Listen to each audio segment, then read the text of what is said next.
많은 사람들이 살아가기 어렵다, 살아가기 힘들다, 이런 말을 합니다. 분명히 예전보다 사회적으로 부유해진 것 같은데 주가 지수도 올라갔고 전체 소득도 올라갔는데 뭔가 살아가기는 예전보다 더 힘들어진 것 같습니다. 40 대가 되면 명예퇴직에 불안해합니다. 자영업자들은 한숨만 늘어갑니다. 어느새 청년들은 별로 희망을 말하지 않고 학생들은 꿈을 말하지 않습니다. 남녀노소 할 것 없이 누구나 두려움 속에 살아가고 있습니다. 내일은 희망의 날이 아니라 암담한 두려움의 시간이 되어 버렸습니다. 자, 그러면 하나님을 믿으면 모든 두려움이 없어질까요? 여기 계신 여러분은 두려움이 전혀 없으십니까? 최종적인 답을 말하자면 그렇습니다. 하나님을 믿으면 모든 두려움이 없어질 수 있습니다. 그러나 그 수준의 믿음에 도달하기까지는 우리의 믿음 수준이 그 정도가 되기까지는 우리 신자들도 늘 두려움 속에서 살아가게 됩니다. 출애굽한 뒤에 가나안 정탐을 갔다가 그곳에 사는 사람들이 덩치가 큰 것을 보고 이스라엘 민족이 두려움을 가지게 되었습니다. 골리앗 앞에 섰던 사울과 이스라엘 백성들도 두려움을 가졌습니다. 우리는 솔직하게 인정할 필요가 있습니다. 우리가 여호수아와 갈렙이나 다윗만큼의 믿음이 없다는 사실을 인정할 필요가 있습니다. 우리는 그들만큼 두려움 없이 나아가기 힘듭니다. 우리에게는 하나님을 믿음에도 불구하고 여전히 두려움이 있습니다. 우리에게 명백한 적들이 나타나서 우리를 위협하는 경우에도 그렇겠지만 그런 적이 없더라도 우리 생활 속에서 우리는 수많은 두려움을 가지고 살아갑니다. 그럼 두려움을 갖고 살아가는 것이 죄일까요? 믿음이 없어서 두려워하는 것이 죄입니까? 두려움 자체를 죄라고 생각하면요. 두려워하는 내 모습 자체를 두려워하게 돼요. 내가 두려워하면 어떡하지? 이거를 두려워하게 되더라고요. 악순환에 빠지는 거죠. 사실 두려움이 있는 것이 결코 이상한 것은 아닙니다. 하나님께서는요, 우리를 부르실 때 우리가 잘 알고 있는 그곳, 그 길로 부르지 않으세요. 우리가 가보지 못했던 길로 부르십니다. 우리에게 익숙한 거는 어떤 거냐면 네가 수고한 만큼 너는 받게 될 거야. 네가 흘린 땀만큼 너는 네 인생을 책임지게 될 거야. 그 외에 다른 건 아무것도 없어.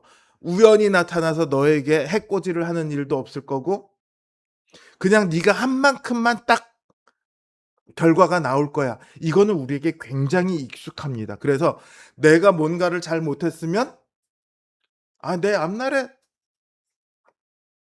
좀 어려움이 있겠죠. 그쵸? 근데 내가 열심히 수고를 했으면 수고한 만큼의 기대를 우리는 가질 수 있겠죠. 그러나 인생이 어디 그렇습니까? 그렇지 않더라고요. 열심히 수고함에도 불구하고 그만큼의 보상이 없을 때가 있고요. 나는 선하게 살았음에도 불구하고 나에게 해코지 하는 사람들이 있습니다. 대체로요. 선하게 살면 살수록 해코지 하는 사람들이 더 많아집니다. 세상 사람들은 그걸 뭐라고 하죠?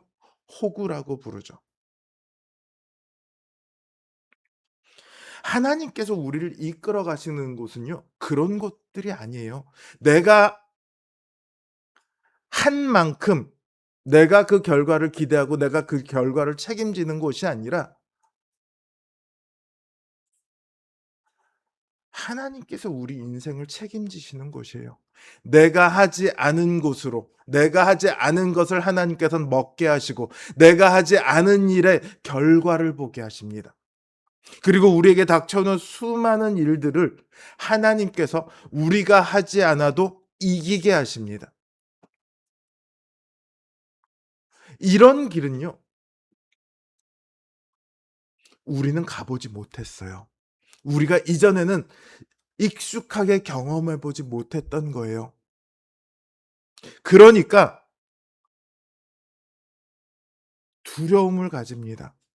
나의 내일에 대해서, 지금 닥쳐오는 어려움에 대해서 두려움을 가지게 돼요. 하나님께서 우리의 먹을 것과 입을 것을 다 책임지십니다. 이 말씀 앞에서 그렇지. 하나님께서 우리의 것을 다 책임지신다고 했으니까 지금 내 재산을 다 팔아서 이웃들을 위해서 나눠줘야지. 이렇게 할 수 있는 사람이 얼마나 될까요? 하나님이 온전히 책임지신다는 것을 경험하고 믿음으로 그 두려움 한가운데로 들어갈 수 있는 사람이 얼마나 될까요?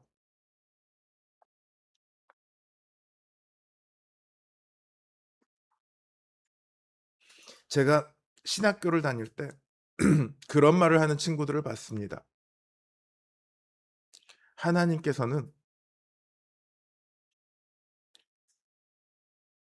순교자의 삶보다 순교자보다 순교자처럼 매일매일을 순교하듯이 살아가는 삶을 더 귀하게 여길 거다. 이렇게 말하는 친구들을 봤습니다.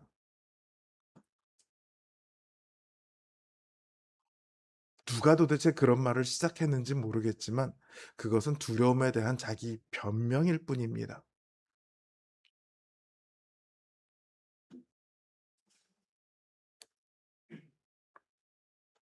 순교하는 것이 두려우니까 그렇게 말하는 거예요. 우리는요, 내일에 대한 두려움을 가지고 살아갑니다.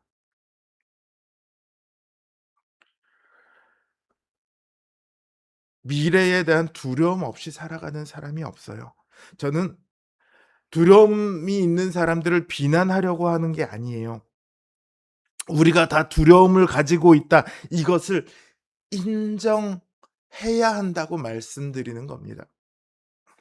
마치 우리 안에 아무런 두려움이 없는 것처럼 허세를 아무리 부려봐도요. 우리의 수준이 그렇지 않다는 것은 우리가 제일 잘 압니다. 지금 우리에게 정말로 필요한 것은요. 우리에게 두려움이 없어야 한다는 사실이 아니라 우리에게 있는 그 두려움을 어떻게 이길까 하는 문제죠.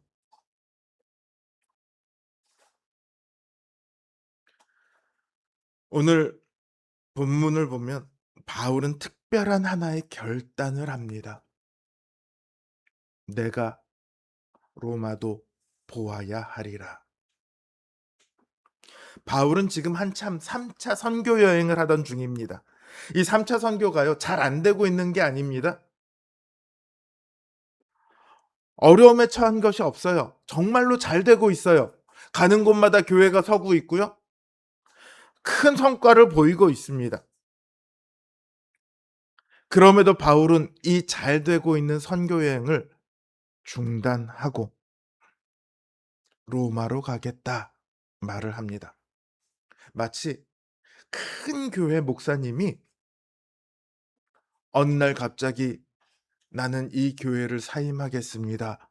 나는 저 시골에 가서 조그맣게 개척을 하고자 합니다." 그렇게 말씀하시는 거나 비슷하죠. 오히려 그거보다 더해요. 왜냐하면 로마로 간다는 말은 죽으러 간다는 말이나 다름이 없거든요.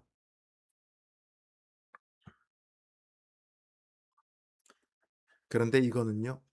사울 사도 바울의 결단이 아닙니다. 하나님의 부르심입니다. 사도행전 20장 22절을 보면 바울은 에베소 교회 장로들에게 이렇게 말합니다. 보라, 이제 나는 성령에 매여 예루살렘으로 가는데 거기서 무슨 일을 당할는지 알지 못하노라. 오직 성령이 각 성에서 내게 증언하여 결박과 환난이 나를 기다린다 하시나. 하나님께서는 바울이 로마로 가도록 하시기 위해 먼저 예루살렘으로 가도록 하셨어요. 근데 예루살렘에 뭐가 있습니까? 결박과 환난이 기다리고 있습니다. 한참 하고 있던 선교들, 한참 자라나고 있는 교회들을 내버려 두고 결박과 환난이 기다리는 예루살렘으로, 그리고 죽음이 기다리는 로마로 가라고 하십니다. 우리는 앞으로 가야 할 길이 어떤 곳인지 모른다는 것만으로도 두려움을 갖습니다. 그런데 바울은 앞의 길이 어떤 길인지 명백히 알고 있습니다. 결박과 환난, 그리고 죽음이 기다리고 있는 길입니다. 바울은 그것을 알고 있습니다. 자신이 가야 할 길에 얼마나 많은 위험이 도사리고 있는지를 알고 있습니다. 그럼에도 바울은 이렇게 말합니다. 내가 로마도 보아야 하리라.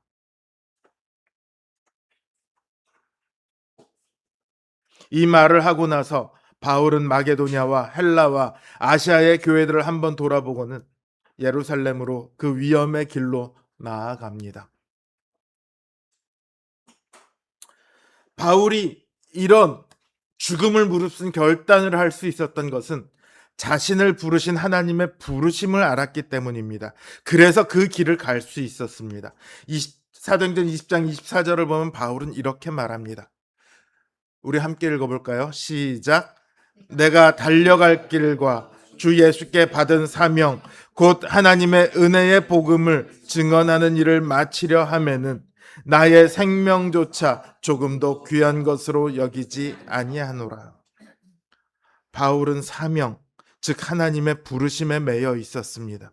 그리고 자신을 부르신 하나님께서 자신의 사명을 감당하게 하실 것이다, 이걸 믿었어요. 내가 비록 결박당하더라도, 내가 환난을 당하더라도, 내가 죽음을 당하더라도 하나님께서는 내 사명을 다 하게 하실 것이다. 바울은 이걸 믿었습니다. 그래서 지금 하고 있는 그 사역을 다 내려놓고 모든 위험들이 도사리고 있는 그 길을 결단할 수 있었습니다.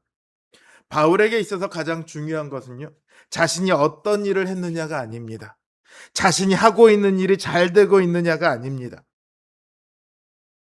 하나님께서 쓰시고자 했고 하나님께서 부르신 그 일이 가장 중요했습니다. 자신의 앞에 평탄한 길이 있는지 험난한 길이 있는지는 전혀 신경 쓰지 않았습니다. 하나님의 부르심을 따르기 위해서라면 어떠한 어려움이 있더라도 바울은 그 길을 주저하지 않았습니다.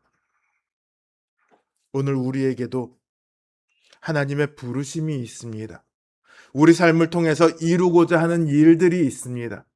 우리는 언제나 무언가를 생각할 때, 우리의 미래를 생각할 때, 우리의 내일을 생각할 때 우리를 기준으로 생각하는 것에 익숙해 있습니다. 직장을 옮길 때도 월급을 얼마나 더 주는지, 사내 복지는 어떠한지, 이런 것들이 기준이 됩니다. 그러나 그렇게 가면 그 길에는 수많은 두려움을 만나게 될 거예요. 길은 조금 평탄할 수 있습니다. 이상하죠? 평탄한 길인데 더 많은 두려움을 만나게 될 거예요.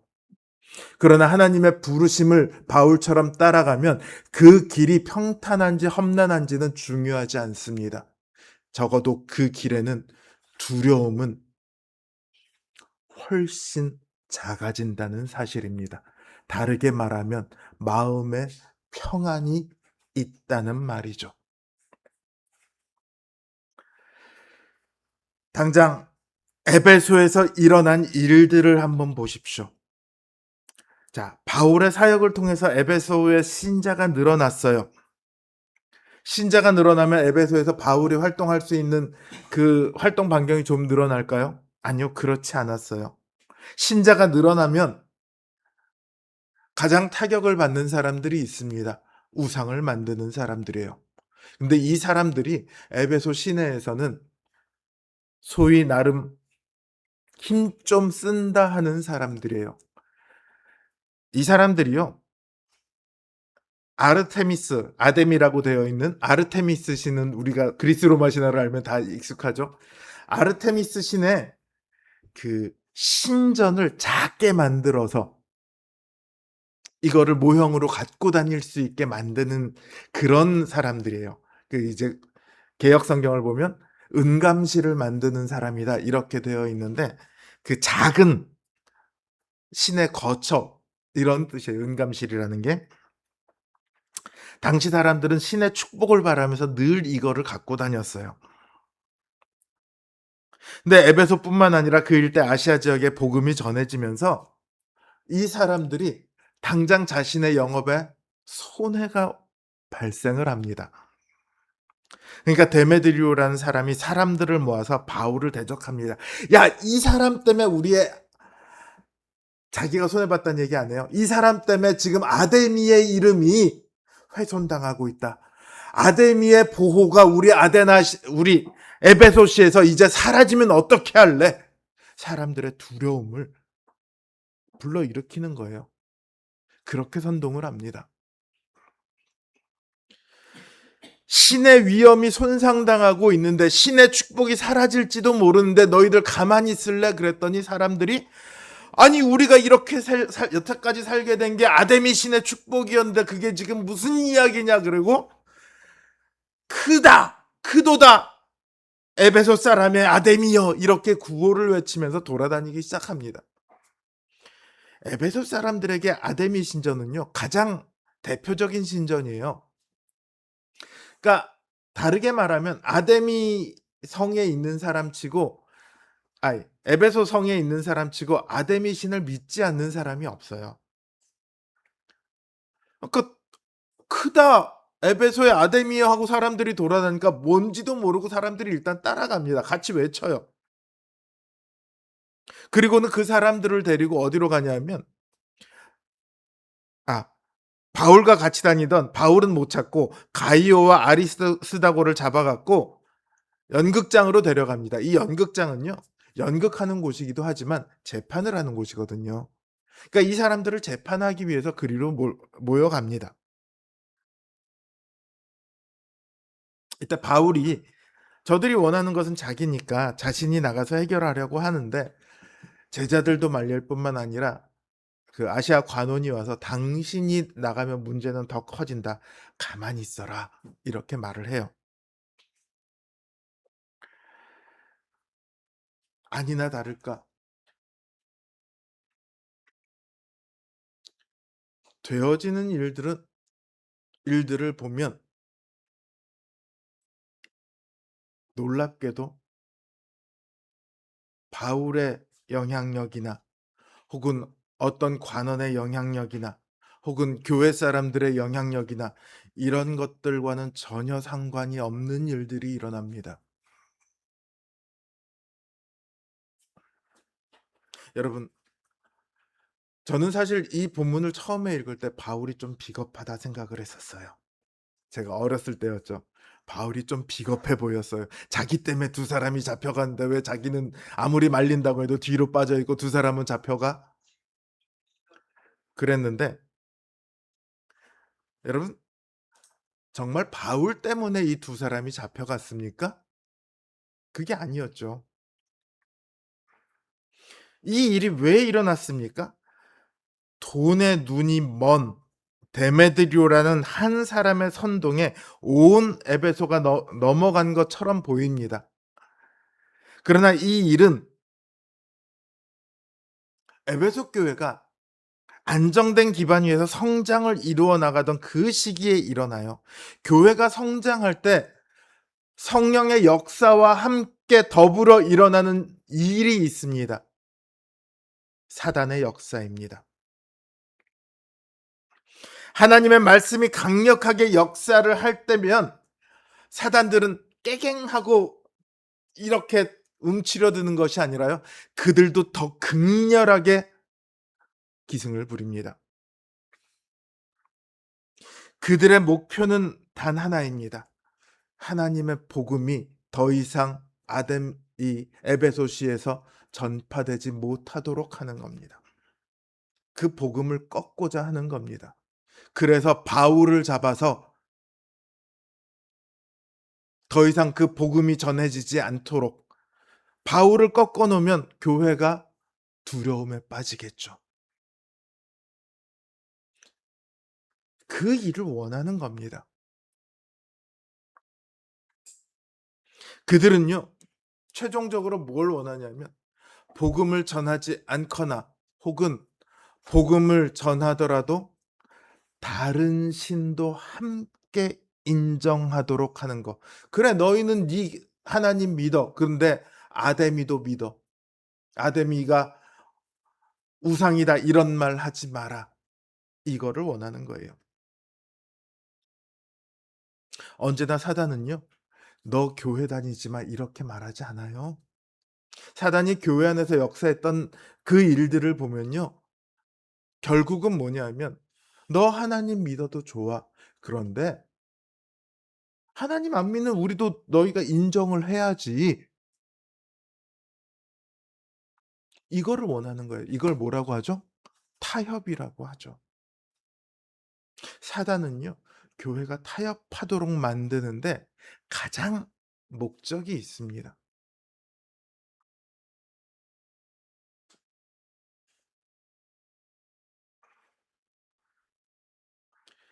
그러나 바울은 그 인생을 걸고 타협하지 않습니다. 그리고 교회도 타협하지 않습니다. 때때로 타협한 적이 있었습니다. 그러나 그런 것들은 교회 안에서 시간이 지나면 자연스럽게 빠져나갑니다. 물론 그다음에 새롭게 타협하는 것들이 또 생기기는 하지만 복음에는요. 타협이라는 게 있을 수 없습니다. 복음은 세상의 모든 신들이 거짓된 우상이라는 것을 그 안에 품고 있어요. 오직 예수 그리스도 외에는 인간을 구원할 어떠한 이름도 없다. 이게 복음의 핵심이잖아요. 4세기에 유명한 설교자 중에 크리소스톰이라는 분이 있습니다. 이분이 왕으로부터 핍박을 받습니다. 왕이요. 어떻게 하면 이 크리소스톰을 괴롭힐 수 있을까를 궁리합니다. 그러다가 신하에게 물었어요. 어떻게 해야지 이 크리소스톰을 괴롭힐 수 있을까? 사형을 하면 좀 괴롭힐 수 있을까? 그러자 신하가 대답합니다. 크리소스톰은 천국을 믿습니다. 그러니까 아마 죽이면 크리소스톰이 제일 좋아할 겁니다. 왕이 다시 묻습니다. 그래? 그러면 감옥에 가두자. 그러니까 신하가 왕에게 대답합니다. 저 사람은 고요한 곳에서 기도하기를 좋아합니다. 감옥에 가두면 너무 좋아할 겁니다. 여러분, 이게 기독교 신앙입니다. 기독교 신앙은요, 타협하지 않습니다. 두려움에 굴복하지 않습니다. 두려움에 굴복할 필요가 없거든요. 바울에게 지금 일어난 일을 보십시오. 그 수많은 이들이 모여서 소란을 피웠어요. 유대인들이 나서서 변명을 하려 하자 아무 말도 못하게 막 외쳐댑니다. 2시간 동안이나 외쳐댑니다. 그러자 그 에베소에 의회의 의장격인 서기장이 나와서 이들을 진정시킵니다. 그리고 말해요. 전각의 물건을 훔치지도 않고 여신을 회방하지도 아니한 이 사람들을 너희가 잡아왔으니 송사할 것이 있으면 재판을 해라. 아니면 총독에게 고소를 해라. 의회에 청원을 해라. 아무 까닭도 없이 이러면 오히려 우리가 소요를 일으켰다고 벌을 받게 될 것이다. 그러니까 다 돌아가요.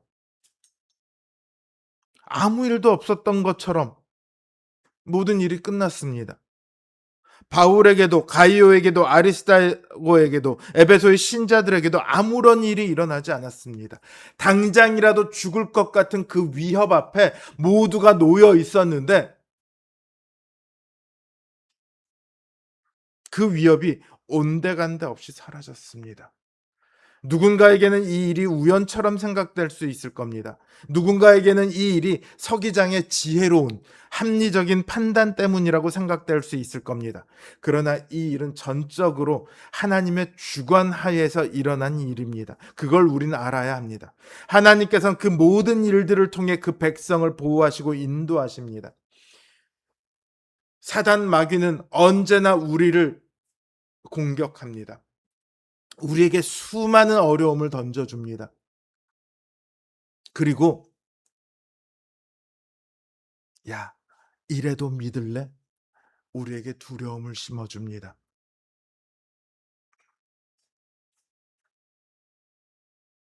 그러나 하나님께서는 그 모든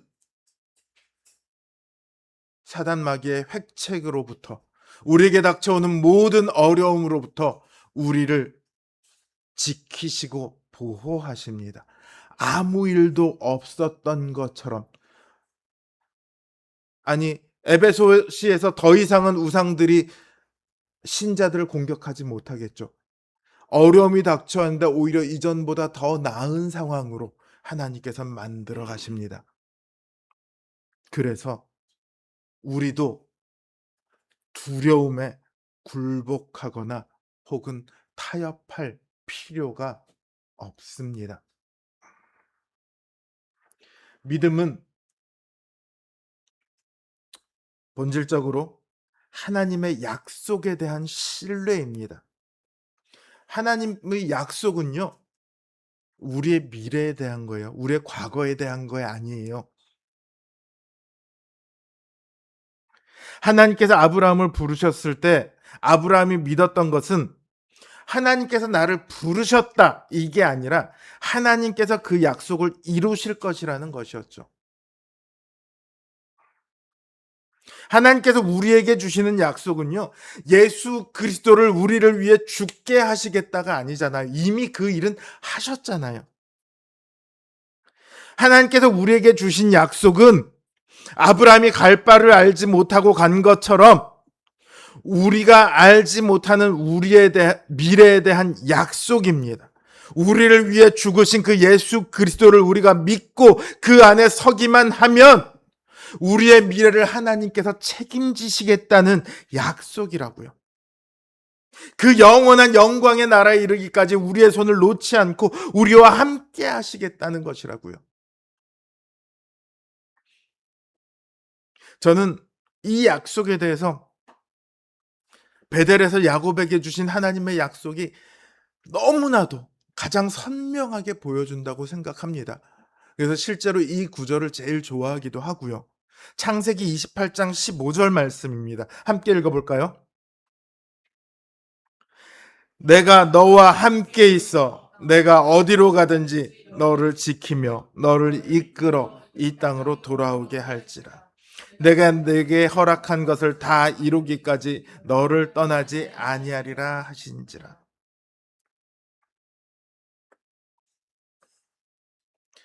내가 내게 허락한 것을 다 이루기까지 너를 떠나지 아니하리라.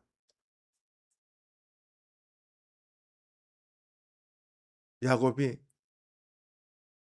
외삼촌 집으로 숫곳으로 세겜으로 삥삥 돌다가 결국 베델에 돌아와서 하나님께 다시 예배를 드렸을 때 성경은 놀라운 기록을 남기고 있습니다. 하나님의 사람이 야곱을 떠나 하늘로 올라가니라. 야곱은 자기의 눈으로 하나님의 사람을 보지는 못했습니다. 그러나 하나님의 사람은 수십 년 동안을 야곱을 떠나지 않고 야곱과 함께 있었습니다. 이게 야곱에게만 주신 약속이 아니라 오늘 우리에게 주신 약속이에요. 내가 너와 함께 있겠고 너를 지킬 것이고 너를 이끌어 돌아오게 할 것이라. 내가 너를 떠나지 아니하리라.